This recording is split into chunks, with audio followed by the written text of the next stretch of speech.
안녕하세요. 혹시 아주 짧은 새벽 기도 말씀 한 편이 우리 인생의 가장 크고 중요한 질문과 만날 수 있다면 어떨까요? 오늘은 바로 그 놀라운 연결고리를 광동교회에서 전해진 한 설교를 가지고 한번 같이 파헤쳐 보려고 합니다.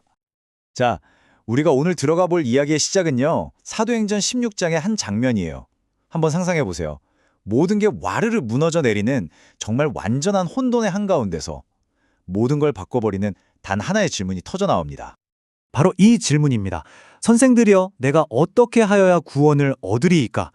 정말 모든 게 여기서부터 시작돼요.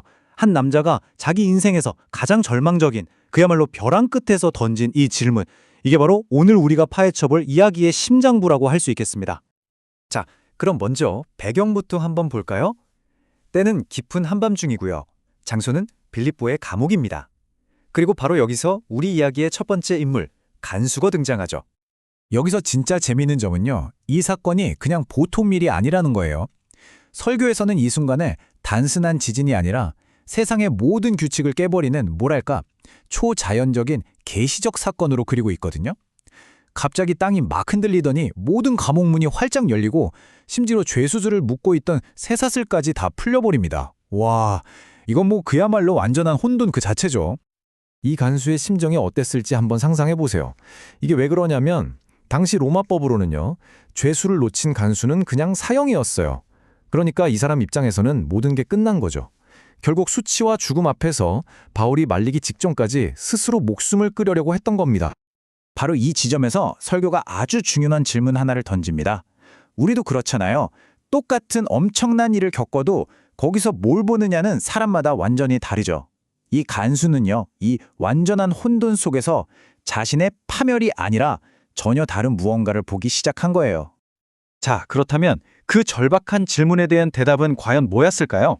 이게 정말 놀라운데요. 이 설교가 제시하는 핵심 답변은 우리가 보통 생각하는 것과는 완전히 180도 다릅니다. 이 설교가 말하는 건 이거예요. 구원에 대한 우리의 생각을 완전히 뒤집어 엎는 거죠. 보통 우리는 구원이라고 하면 우리가 열심히 노력해서 신을 찾아가는 거라고 생각하잖아요. 그런데 그게 아니라는 겁니다. 반대로 신이 우리를 찾아오는 사건, 바로 이게 은혜라는 거죠. 와, 이거 정말 엄청난 관점의 전환 아닌가요? 이 개념을 아주 잘 보여주는 두 사람이 설교에 등장해요. 바로 자주 장사를 하던 상인 리디아, 그리고 오늘 이야기의 주인공인 간수. 한 명은 잘 나가는 사업가고 한 명은 평범한 공무원이죠. 배경은 완전 다른데 딱 한 가지 공통점이 있었습니다. 뭐냐면 둘 다 자기가 먼저 구원을 찾아 나선 게 아니었다는 거예요. 오히려 어떤 거대한 계획이 먼저 그들을 찾아왔다는 거죠. 자, 그럼 이 은혜라는 아이디어를 좀 더 깊이 이해하려면 스케일을 확 키워봐야 합니다. 설교는 우리의 상상력을 저 멀리 우주적 차원으로 이끌고 가거든요. 930억 광년. 네, 930억 광년이요. 잠시만 이 숫자를 한번 가만히 느껴보세요. 이게 바로 설교에 따르면 지금 우리가 볼 수 있는 우주의 크기라고 합니다. 상상이 가시나요? 이 어마어마한 우주의 크기가 바로 은혜라는 개념과 딱 연결됩니다. 설교의 논리는 아주 간단해요. 이 상상도 못할 우주 전체에 존재하는 분을 먼지보다도 작은 우리 인간이 어떻게 우리 힘으로 먼저 찾아낼 수 있겠냐는 거죠. 바로 그래서 그분이 먼저 찾아오시는 은혜가 필요하다는 이야기입니다. 아니, 근데 왜 우리 인간에게 그런 은혜가 꼭 필요한 걸까요? 왜 우리는 스스로의 힘으로는 안 되는 걸까요? 여기에 대해서 설교는 정말 기억에 확 남는 비유 하나를 들어 설명합니다. 이야기는 아주 간단해요. 들어보세요. 어떤 물고기가 있었어요. 낚싯바늘 덥석 물었다가 입이 찢어지는 고통을 겪고 정말 구사일생으로 겨우 살아났습니다. 그런데 잠시 뒤에 아까랑 똑같이 생긴 미끼를 또 본 거예요. 그러자 어떻게 했을까요? 네, 그걸 또 물어버리고 맙니다. 이 설교에서 말하는 어리석음은 머리가 나쁘다는 뜻이 아니에요. 그게 아니라 그렇게 아픈 경험을 하고도 배우지를 못하는 것.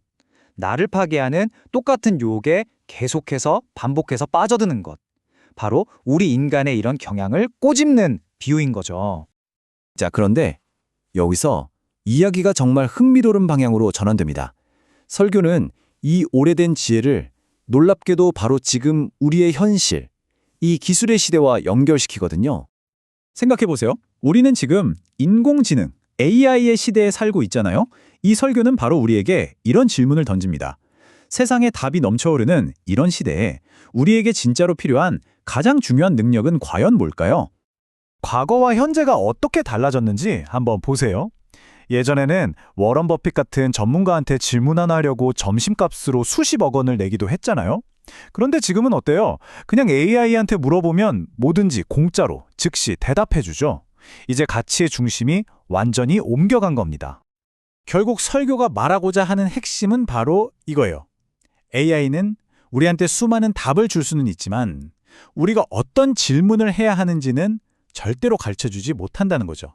그러니까 이제 중요한 건 답을 찾는 능력이 아니라 제대로 된 질문을 던질 줄 아는 능력, 바로 그 질문력이라는 겁니다.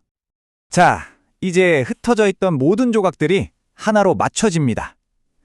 이 최첨단 인공지능 시대에 대한 통찰이 다시 저 멀리 빌립보 감옥에서 생사의 기로에 섰던 그 간수의 순간으로 돌아가는 거죠. 그 완전한 혼돈 속에서 간수는 아니 왜 이런 일이 일어난 거야? 라거나 이거 다 누구 때문이야? 이렇게 묻지 않았어요. 그런 자잘한 질문들을 다 뛰어넘어서 자기 존재의 가장 근본을 꿰뚫는 단 하나의 질문을 던진 겁니다. 바로 내가 어떻게 해야 구원을 얻을 수 있습니까? 그리고 그 가장 위대한 질문에 대한 대답은 놀라울 정도로 단순하면서도 강력했습니다. 주 예수를 믿으라. 그리하면 너와 내 집이 구원을 받으리라. 이 설교는 이걸 가장 위대한 질문에 대한 가장 위대한 대답이라고 말합니다. 이렇게 한편의 새벽기도 말씀에 대한 이야기를 마무리하면서 이제 그 질문은 고스란히 우리 각자에게로 돌아옵니다. 온 세상에 답이 넘쳐나는 이 시대에 지금 여러분의 삶을 관통하고 있는 가장 중요한 질문은 무엇인가요?